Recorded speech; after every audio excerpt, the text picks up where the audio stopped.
നമസ്കാരം. മലയാളികളുടെ ജനപ്രിയ നടനാണ് ദിലീപ്. ജനപ്രിയൻ എന്ന ലേബലിൽ ദിലീപ് അറിയപ്പെടുമ്പോൾ അത് പ്രേക്ഷകരുടെ പിന്തുണയും വളരെ പ്രധാനമാണ്. ദിലീപ് ചിത്രങ്ങളിൽ ഒരു കുടുംബത്തിനൊപ്പം ഇരുന്ന് ആസ്വദിക്കാനുള്ള വകയുണ്ടാകുമെന്ന പ്രതീക്ഷ ഇപ്പോഴും പ്രേക്ഷകർക്കുണ്ട്. മിനിമം ഗ്യാരണ്ടി നൽകാൻ കഴിയുന്ന നടന്മാരുടെ ലിസ്റ്റിലുള്ള താരങ്ങളിൽ ഒരാൾ കൂടിയാണ് ദിലീപ്. എന്നാൽ വിവാദത്തിലും കേസിലും ഉൾപ്പെട്ട ശേഷം വിരളമായി മാത്രമേ ദിലീപ് സിനിമകൾ തിയേറ്ററുകളിൽ എത്തുന്നുള്ളൂ. മറ്റൊരു താരത്തിനും ചെയ്യാൻ സാധിക്കാത്ത വിധത്തിലുള്ള വേഷങ്ങളാണ് ദിലീപ് അവതരിപ്പിച്ചിട്ടുള്ളത്. തൊട്ടതെല്ലാം പൊന്നാക്കിയ ദിലീപ് സിനിമാ ലോകത്ത് കൈവയ്ക്കാത്ത മേഖലകളില്ല.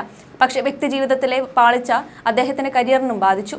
അതുപോലെ തന്നെ മലയാളികൾ ഒരു സമയത്ത് ഹൃദയത്തിൽ കൊണ്ടു നടന്ന താരജോഡിയായിരുന്നു മഞ്ജു ദിലീപ്. ഏറെ വ്യക്തിപരമായ പ്രതിസന്ധികളെ തരണം ചെയ്ത് അദ്ദേഹം ഇപ്പോൾ വീണ്ടും സിനിമാ ലോകത്ത് സജീവമാകാൻ ഒരുങ്ങുകയാണ്. ഇപ്പോഴിതാ ദിലീപിന്റെ ഒരു അഭിമുഖമാണ് ചർച്ചയായി മാറുന്നത്.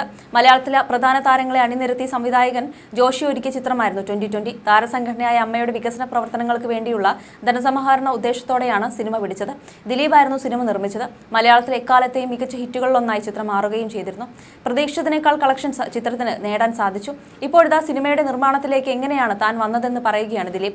സംഘടന അത്തരമൊരു പ്രൊജക്ട് ഉപേക്ഷിക്കാൻ ഒരുങ്ങിയതായിരുന്നുവെന്നും എന്നാൽ താൻ അങ്ങോട്ട് അവസരം നേടുകയായിരുന്നുവെന്നും ദിലീപ് പറയുന്നു.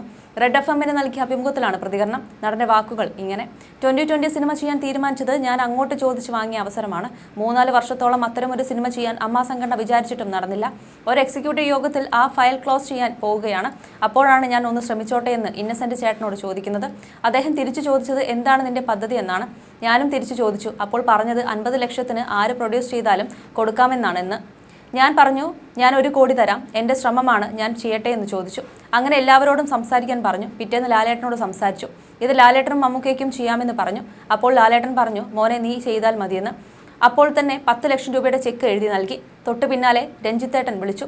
ജോഷി സാറിനെ സംവിധാനം ചെയ്യാൻ സമീപിച്ചു. അങ്ങനെ അത് സംഭവിച്ചുവെന്നും ദിലീപ് പറഞ്ഞു. തുടരുമെന്ന മോഹൻലാൽ ചിത്രത്തെക്കുറിച്ചും ദിലീപ് പ്രതികരിച്ചു.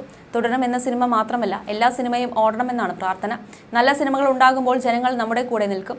അതിനുള്ള ഏറ്റവും വലിയ ഉദാഹരണമാണ് തുടരും. തരുൺ ചെയ്ത എല്ലാ സിനിമകളും ശ്രദ്ധിക്കപ്പെട്ടിട്ടുണ്ട്. മലയാളം ഇൻഡസ്ട്രിയിൽ ഏത് സിനിമ വിജയിച്ചാലും നമ്മൾ അതിൻ്റെ ഭാഗമാണ്. എന്നാൽ ഒരുപാട് കുത്തുമ്പോഴാണ് പറയുന്നത്. നമ്മൾ ചർച്ച ചെയ്യേണ്ട വിഷയമാണ്. ബിസിനസ് വൈസ് ഒരു സിനിമ ഹിറ്റടിച്ചാൽ അത് നമ്മുടെ ഇൻഡസ്ട്രിയുടെ കൂടി വിജയമാണ്. തുടരുമെന്ന സിനിമ കാണാൻ കുടുംബ പ്രേക്ഷകരാണ് കൂടുതലായി എത്തുന്നത്. സിനിമയിൽ വില്ലൻ വേഷം ചെയ്യുമോ എന്ന് എന്നോട് അടുത്തിടെ മുരളി ഗോപി ചോദിച്ചിരുന്നു. പക്ഷേ കുറച്ച് പടങ്ങൾ കമ്മിറ്റ് ചെയ്തതുകൊണ്ട് അത് നടത്തില്ല, ദിലീപ് പറഞ്ഞു. പഞ്ചാബി ഹൗസ് കഴിഞ്ഞതിന് ശേഷം ഞാൻ അഭിനയിച്ച സിനിമകളൊന്നും ശരിയായില്ല. മേഘമൊക്കെ കഴിഞ്ഞപ്പോൾ ഞാൻ സിനിമ നിർത്തി. 5-6 മാസം സിനിമ ചെയ്തേയില്ല.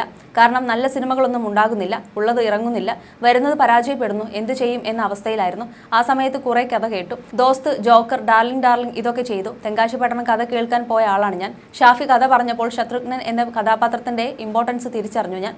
അങ്ങോട്ട് ചോദിച്ചാണ് അഭിനയിച്ചത്. വളരെ എൻജോയ് ചെയ്ത സിനിമയാണതെന്നും താരം വ്യക്തമാക്കി. അതേസമയം അമ്മ എന്ന സംഘടനയ്ക്ക് വേണ്ടി ദിലീപ് 2020 എന്ന സിനിമ നിർവഹിച്ചതും വലിയ ബ്രേക്ക് ചിത്രമായിരുന്നു. സ്വയം വളരുന്നതിനൊപ്പം ദിലീപ് പലരെയും സഹായിച്ചിട്ടുണ്ട്. അച്ഛൻ്റെ പേരിൽ നടത്തുന്ന ചാരിറ്റബിൾ ട്രസ്റ്റിന്റെ പേരിൽ ദിലീപിന്റെ കൈസഹായം സഹപ്രവർത്തകരിലേക്കും സാധാരണക്കാരിലേക്കും നീടാറുണ്ട്. പല പുതുമുഖ നടന്മാർക്കും സംവിധായകർക്കും തന്റെ സിനിമകളിലൂടെ ദിലീപ് അവസരം നൽകിയിട്ടുണ്ട്. 11ഓളം സിനിമകൾ ദിലീപ് നിർമ്മിച്ചിട്ടുണ്ട്. മലർവാടി ആർട്സ് ക്ലബ്ബ് അടക്കം പല സിനിമകളും അതിൽപ്പെടുന്നു. നിവിൻ പോളി, അജു വർഗീസ് പോലുള്ളവർക്ക് അവസരം കൊടുത്തത് ദിലീപാണെന്ന് സാരം. എന്നാൽ വ്യക്തിജീവിതത്തിലെ പല പ്രശ്നങ്ങളും ദിലീപിന്റെ കരിയറിനെ പല ഘട്ടങ്ങളും ബാധിച്ചിരുന്നു. മഞ്ജുവുമായുള്ള ബന്ധം വേർപിരിഞ്ഞപ്പോൾ തുടങ്ങിയതാണ് ദിലീപിനോട് ചിലർക്കുള്ള അതൃപ്തി. പിന്നീട് കാവ്യ വിവാഹം ചെയ്തപ്പോൾ ആ അതൃപ്തി ഒന്നുകൂടെ കൂടി. പിന്നാലെ വന്ന നടി ആക്രമിച്ച കേസും ദിലീപിന്റെ കരിയറിൽ റെഡ് മാർക്ക് വീഴ്ത്തി. എന്നാൽ അതിനെയെല്ലാം അതിജീവിക്കാൻ അനുഭവങ്ങൾ കൊണ്ട് ദിലീപ് പാകപ്പെട്ടിരുന്നു. അതിന് ാണ് ഇന്നും ആ ജനപ്രിയ നായകൻ എന്ന പേര് മറ്റൊരാളിലേക്ക് പോകാത്തതിന് കാരണം. ഇന്നും ആ സ്ഥാനം ദിലീപിന് തന്നെയാണ് സ്വന്തം. തങ്ങളുടെ പ്രിയതാരം അങ്ങനൊരു കൃത്യം ചെയ്യില്ലെന്ന് ഒരു കൂട്ടർ പറയുമ്പോൾ ചിലർ വാക്കുകളാൽ കീറി മുറിക്കുമ്പോഴും സത്യം ഒരു നാൾ പുറത്തു വരുമെന്ന പ്രതീക്ഷയിലാണ് എല്ലാവരും. തന്റെ പ്രതിസന്ധി ഘട്ടത്തിൽ പിന്തുണച്ചവരെക്കുറിച്ചും ദിലീപ് സംസാരിച്ചിരുന്നു. തനിക്കും കുടുംബത്തിനും താങ്ങായി നിന്ന നിരവധി പേരുണ്ടെന്നാണ് ദിലീപ് പറയുന്നത്. ഗണേശേട്ടനെ എനിക്ക് മറക്കാൻ പറ്റില്ല. പ്രധാനപ്പെട്ട ഒരു സ്ഥാനത്ത് ഇരിക്കുമ്പോൾ പോലും പുള്ളി നമ്മളെ വിശ്വസിച്ച് എനിക്ക് വേണ്ടി സംസാരിച്ചു. സിദ്ദീഖിക്കയും എന്റെ ഫാമിലിയെ പാമ്പർ ചെയ്ത ഒരുപാട് പേരുണ്ട്. സത്യേട്ടൻ, ജോഷി സാർ, പ്രിയൻ സാർ, ഡി ഉണ്ണികൃഷ്ണൻ, ലാൽ ജോസ് തുടങ്ങിയ ഒരുപാട് പേരുണ്ട്. ഞങ്ങളുടെ വീട് ഒരു തുരുത്ത് പോലെയാക്കിയപ്പോൾ ഞങ്ങളെ സപ്പോർട്ട് ചെയ്തവരുടെ മുകളിൽ പോലും കേസ് വന്നു. ഇനി ആരും എന്നെ സപ്പോർട്ട് ചെയ്യാതിരിക്കാൻ വേണ്ടിയായിരുന്നു അത്. എടുത്തു പറയാൻ ഒരുപാട് പേരുണ്ട്. അവരാരും ടിവിയിൽ മുന്നിൽ വന്ന് ഫൈറ്റ് ചെയ്യാൻ നിൽക്കാത്തവരാണ്. അല്ലാത്ത എല്ലാ കാര്യങ്ങളിലും അവർ സപ്പോർട്ട് തരും. ശ്രീനേട്ടനെ എടുത്തു പറയണം. ശ്രീനേട്ടൻ എന്നെക്കുറിച്ച് പോസിറ്റീവായി പറഞ്ഞതിന് പുള്ളിയുടെ വീട്ടിൽ കരിയോയിൽ ഒഴിക്കുകയുണ്ടായിരുന്നു. തന്നെ പിന്തുണച്ചതിന്റെ പേരിൽ ബലിയാടുകളായ ഒരുപാട് പേരുണ്ടെന്നും ദിലീപ് പറയുന്നു. എല്ലാ മേഖലയിലും എനിക്ക് വേണ്ടി സംസാരിച്ചവരെ മാറ്റി നിർത്തി. കുറച്ചു പേരുടെ അജണ്ടയാണ്, അതിലൊന്നും ചെയ്യാൻ പറ്റില്ല. എല്ലാം നിന്ന് പകച്ചു നിന്ന സമയത്ത് മേനക സുരേഷ്, സുരേഷ് കുമാർ തുടങ്ങിയവർ വന്നു. എന്റെ തിയേറ്റർ അടച്ചുപൂട്ടാനുള്ള ശ്രമം നടത്തിയപ്പോൾ തിയേറ്റർ അസോസിയേഷൻ വന്ന് ഇടപെട്ടു. വ്യക്തിപരമായി സപ്പോർട്ട് ചെയ്ത ഒരുപാട് പേർ വേറെയുമുണ്ട്. കാരണം നമ്മൾ എന്താണെന്ന് അവർക്കറിയാം. അവരുടെ മുമ്പിൽ വളർന്നയാളാണ് ഞാൻ. നമ്മളോട് ഇഷ്ടമുള്ള ഒരുപാട് പേർ ഒന്നും പറയാൻ പറ്റാതെ നിൽക്കുകയാണെന്നും ദിലീപ് പറയുന്നു. മൂത്ത മകൾ മീനാക്ഷിയെക്കുറിച്ചും ദിലീപ് സംസാരിച്ചു. ഈ സംഭവങ്ങളൊക്കെ നടക്കുമ്പോൾ അവൾ +2 പഠിക്കുകയാണ്. എന്റെ പ്രശ്നങ്ങൾ തീർന്നിട്ടില്ല. അവൾ പഠിച്ച് ഡോക്ടറായി. അവൾ എന്റെ ഏറ്റവും വലിയ ഫലമാണ്. അത്രയും സപ്പോർട്ട് ചെയ്യുകയും എല്ലാത്തിനും കൂടെ നിൽക്കുകയും ചെയ്തു. കാണാത്തതും കേൾക്കാത്തതുമായ കാര്യങ്ങളോടാണ് ഫൈറ്റ് ചെയ്യുന്നത്. ഞാൻ ഒരാളല്ല. എന്നെ ആശ്രയിച്ച് നിൽക്കുന്ന ഒരുപാട് ആളുകളുണ്ട്, ഒരുപാട് കുടുംബങ്ങളുണ്ട്. കോവിഡ് സമയത്ത് പോലും ഞാൻ ഒരു ജോലിക്കാരെയും പറഞ്ഞു വിട്ടിട്ടില്ല. എല്ലാവർക്കും കറക്റ്റ് ശമ്പളം കിറ്റും എത്തിയിരുന്നതെന്നും ദിലീപ് പറഞ്ഞിരുന്നു. ഈ വേളയിൽ നേരത്തെ ദിലീപ് പറഞ്ഞ വാക്കുകളും വൈറലാവുകയാണ്. കഴിഞ്ഞ കുറച്ചു കാലം ഞാൻ അനുഭവിച്ച പ്രശ്നങ്ങൾ എല്ലാം നിങ്ങൾ കണ്ടതാണ്. കോടതിയും കേസും ഒക്കെയായി എന്താണ് നടക്കുന്നതെന്ന് അറിയില്ലായിരുന്നു. അതോടെ ഒരു നടനാണ് എന്നത് ഞാൻ തന്നെ മറന്നുപോയ അവസ്ഥയായി എന്നാണ് അഭിമുഖത്തിൽ ദിലീപ് പറഞ്ഞത്. ഞാനൊരു നടനാണ് എന്ന് എന്നെ പറഞ്ഞ് മനസ്സിലാക്കുന്ന ഒരു സമയം ഉണ്ടായിരുന്നു. അതിനുവേണ്ടി എല്ലാവരുടെയും സിനിമ ഞാൻ കാണും. അത് കഴിഞ്ഞ് ഞാൻ എൻ്റെ സിനിമകൾ തന്നെ കാണാൻ തുടങ്ങി. അങ്ങനെയാണ് എനിക്ക് വീണ്ടും അഭിനയിക്കണമെന്ന തോന്നലുണ്ടാകുന്നത്. 2 വർഷം ഞാൻ അഭിനയിച്ചിട്ടേ ഉണ്ടായിരുന്നില്ല. എല്ലാം തീരട്ടെ എന്നിട്ട് നോക്കാമെന്ന നിലപാടിലായിരുന്നു ഞാൻ. എന്നാൽ ഒന്നും തീർക്കാൻ ആർക്കും താല്പര്യമില്ല. മറുവശത്ത് എന്നെ ഇഷ്ടപ്പെടുന്ന പ്രേക്ഷകർ പറയുന്നത് നിങ്ങൾ വീണ്ടും സിനിമ ചെയ്യണമെന്നാണ്. എനിക്ക് ദൈവം തന്ന നിധിയാണ് സിനിമ. അതിനെ പൊന്നുപോലെ നോക്കിക്കൊണ്ടുപോയ ഒരാളുമായിരുന്നു ഞാൻ. പെട്ടെന്നാണ് ഒരു ഇത് കിട്ടുന്നത്. എന്തായാലും അതിൽ നിന്നെല്ലാം മാറി ദൈവം അനുഗ്രഹിച്ച് വീണ്ടും വ്യത്യസ്തമായ വേഷങ്ങളൊക്കെ ലഭിച്ചു തുടങ്ങുന്നു. അതിനുവേണ്ടി ഞാൻ പരിശ്രമിക്കുന്നു. എൻ്റെ ലോകം സിനിമയാണ്. അത്രമേൽ ഞാൻ സിനിമയെ സ്നേഹിക്കുന്നു. എനിക്കെല്ലാം തന്നത് സിനിമയാണെന്നും അദ്ദേഹം കൂട്ടിച്ചേർക്കുന്നു. ഞാൻ ഇവിടെ വേണ്ടെന്ന് തീരുമാനിക്കുന്ന കുറച്ച് ആളുകളുണ്ട്. അതുപോലെ ഞാൻ ഇവിടെ വേണമെന്ന് തീരുമാനിക്കുന്ന ആളുകളുമുണ്ട്. എന്നെ പിന്തുണയ്ക്കുന്ന എൻ്റെ പ്രിയപ്പെട്ട പ്രേക്ഷകരാണ് എന്നെ ഉണ്ടാക്കിക്കൊണ്ടുവന്ന ആൾ. വലിയ കമ്പനികളുടെ സിഇഒമാർ വരെ നമ്മളോട് സംസാരിക്കുമ്പോൾ എന്താണ് ദിലീപ് സിനിമ ചെയ്യാത്തത്? സമ്മർദ്ദ സമയങ്ങളിൽ നിങ്ങളുടെ സിനിമകളാണ് ആശ്വാസമാകുന്നത്.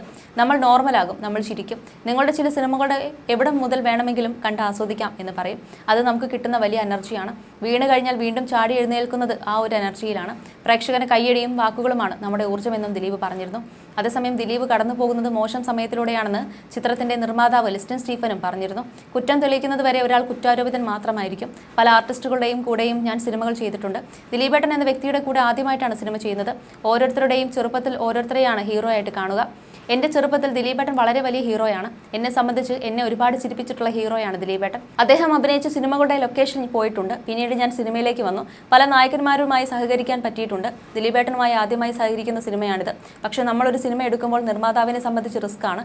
എല്ലാവർക്കും നല്ല സമയമുണ്ട്, മോശം സമയമുണ്ട്. ദിലീപേട്ടൻ്റെ മോശം സമയത്തിലൂടെയാണ് അദ്ദേഹം കടന്നു പോകുന്നത്.